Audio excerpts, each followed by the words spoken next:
USFL Executive Vice President Daryl Johnston talks about the XFL USFL uniforms championship game coming July 2nd and connecting with the past. This was kind of interesting. He was a guest on 365 Sports to talk all things USFL. Talked about his different experiences. He said about how the USFL uniforms will look in the 2.0 era. Fans are interested in the merch. We stayed traditional with the uniforms. We modernized them a little bit with the colors, but we haven't changed a whole lot, so we're really excited about that.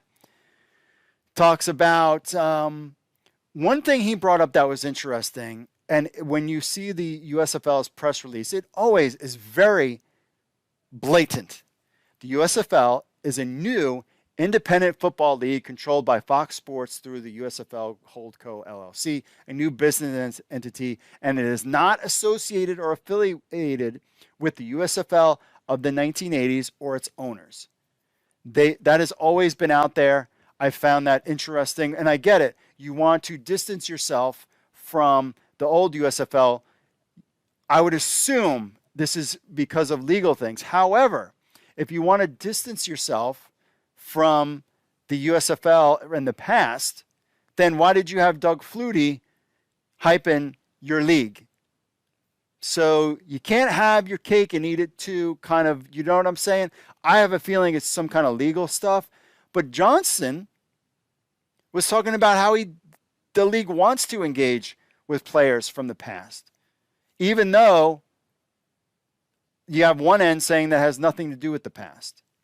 He said, quote, I had the opportunity to visit Vince Papale, whose son actually was at the trying out for the XFL, and he was part of the Philadelphia Stars. They have a reunion every year, so we're going to try and tap into that during the course of the season, get a watch party going back at one of the places. They do that back in Philadelphia, and hopefully we'll get groups coming down to Birmingham, Alabama to watch the teams they remembered back from the 80s. Again, to me, this is contradicting to this, that original statement.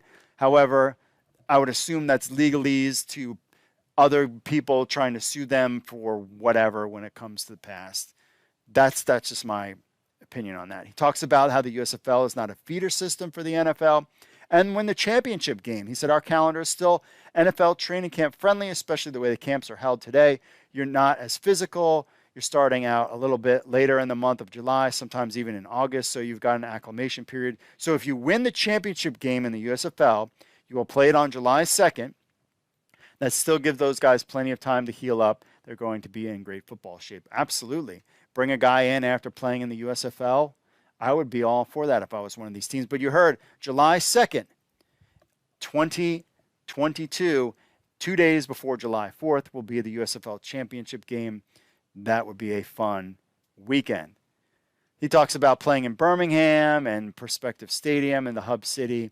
That was basically the main stuff for Daryl Johnston talking about the USFL. So interesting things to note. The uniforms will be tweaked a little bit. They are connecting with the past, just not, yes, they are and they aren't.